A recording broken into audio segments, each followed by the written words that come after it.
인지과학이 밝혀낸 공국의 공부법 들어보셨나요? 안녕하세요, 영희쌤입니다. 오늘은요, 인지과학이 밝혀낸 궁극의 공부법에 대해 한번 이야기해 보려고 합니다. 독서와의 연관성도 있으니 끝까지 영상을 봐주세요. 궁극의 공부법의 첫 번째는요, 기억 꺼내기 노력이라고 합니다. 이 기억 꺼내기 노력에 알맞은 학습법이 분산학습법이라는 것인데요. 이 분산학습법이란 배운 것을 많이 되새김질하게 하는 공부 방법입니다. 사람의 뇌는요, 기억했던 것을 연결시키면서 기억을 한다고 합니다. 그래서 공부를 잘 하려면요, 장기 기억이 잘 되어야 하죠. 우리가 배운 것을 기억에서 꺼내는 노력을 많이 할수록 장기 기억으로 더 잘 보내진다고 합니다. 기억도 근육과 비슷해서 운동을 전혀 안 하다가 한꺼번에 몰아서 운동을 갑자기 하게 되면은 근육이 놀라서 오히려 힘들어지잖아요.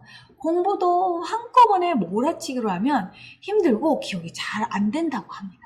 그래서 우리 벼락치기는 효과가 없다고 합니다. 분산학습법, 즉 간격을 두고 공부를 할수록 기억을 꺼내는 노력을 더 자주 하게 되고요. 어려울수록 더 많이 배우게 된다고 합니다. 이러한 분산학습이 더 좋은 이유는요, 기억 꺼내기를 더 반복하게 만들기 때문이에요.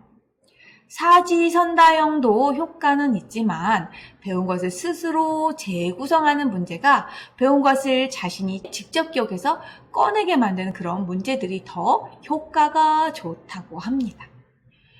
기억을 꺼내려는 시도에서 성공을 한다면 나중에 기억하는 데 큰 도움이 된다는 것이죠. 성공하지 못하더라도 꺼내려는 노력을 한 것이니까 그냥 배운 내용을 또 읽는 것보다 훨씬 낫다고 합니다. 그래서 연결되는 기억이 더 많을수록 장기 기억이 강해진다고 합니다. 나중에 기억에서 뭔가를 꺼내려면요, 연결을 해야 하는데 연결할 기억이 많이 없다면 새로운 것을 배워 기억하려고 하더라도 연결할 점이 많이 없기 때문에 장기 기억으로 남는 게 별로 없게 됩니다. 즉, 장기 기억에 남아있는 것이 많은 학생은 새로 배운 것을 연결시킬 것을 빠르게 찾고 연결이 쉬워 더 빨리 기억해낼 수 있다는 것입니다. 더 효율적이고 창의적으로 기억을 빨리 해낼 수 있다는 것입니다. 마치 미천이 적으면 열심히 장사를 해도 남는 게 적은 것과 마찬가지인 이치인 거죠. 그래서 책을 많이 읽은 학생은 장기 기억에 남아있는 것이 많아서 뒤늦게 공부를 시작해도 빠르게 찾고 효율적으로 기억을 해낼 수 있는 것입니다. 여기에서 어릴 적부터 꾸준한 독서가 중요하다는 것을 알 수 있어요. 배경 지식이 많을수록 중고등학교 공부할 때 도움이 많이 된다는 말은 많이들 알고 계실 텐데요. 바로 이러한 장기 기억 속에 쌓인 배경 지식들이 본격적으로 공부할 시기에 기억의 연결점을 빠르게 찾아 장기 기억으로 만들어준다는 것이죠. 그래서 어릴 적부터 꾸준한 독서를 해온 친구들이 뒤늦게 공부를 시작을 하더라도 성적 향상이 빠르게 되는 이유는 바로 이것 때문입니다. 장기 기억 학습을 해왔고 분산학습을 잘 이용을 했다면 진짜 공부를 하는 학생은 여기서부터 시작된다고 합니다. 우리가 주입식 학원에 다니면 단기간에 약간 더 높은 점수를 받을 수는 있습니다. 이럴 경우에는요, 장기 기억 학습이 된 학생이 가능한 것이고요. 그렇지 않은 학생은 주입식 학원에 다녀도 성적이 오르지 않는다고 합니다. 진짜 공부는요, 많은 노력이 필요합니다. 어떤 학생들이 이것을 할 수 있을까요? 네, 바로 자기 주도 학습을 하는 학생들입니다. 능동적 학습이 모든 효율적인 학습법의 공통적인 요소입니다.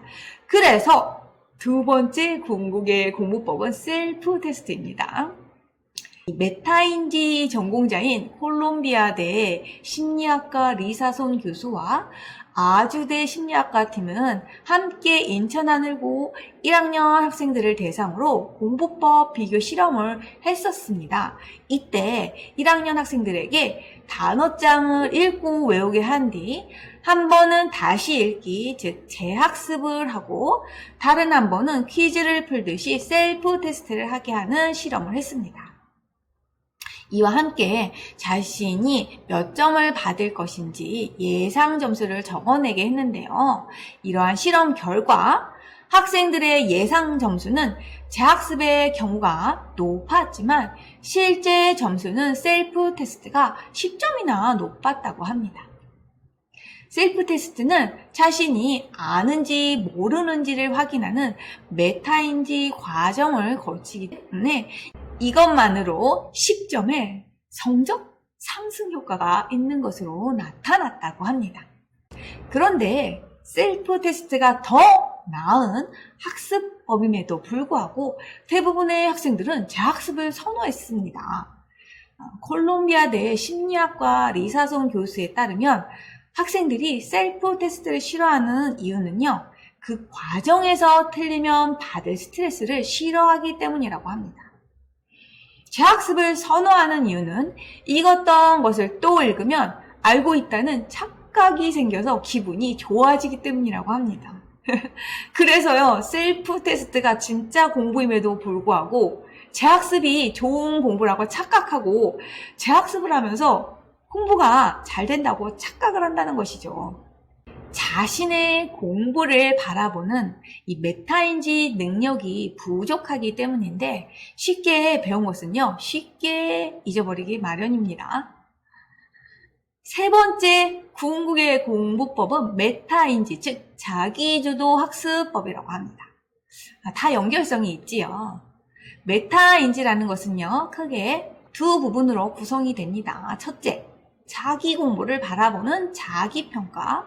둘째, 스스로 학습 전략을 만들어내고 그 학습 전략을 실행에 옮기는 자기조절로 나뉘는데 아주대 김경일 교수는 자기주도 학습은 상당 부분 메타인지가 결정한다고 말했습니다. 자기 공부를 자기가 바라보고 내가 아는지 모르는지를 알고 거기서 문제점을 찾아내고 그 문제점을 보완할 전략을 스스로 찾아내는 이 메타인지가 결국 자기주도 학습의 핵심이라는 것입니다. 지금 우리의 아이들은 머릿속에 많이 입력하기 경쟁이 벌어지고 있죠. 아이들은 배운 것을 되새김질할 여유가 없습니다. 그러나 진짜 공부는요, 배운 것을 기억에서 꺼내보고 서로 연결을 하는 것입니다. 그래야 장기 기억화됩니다.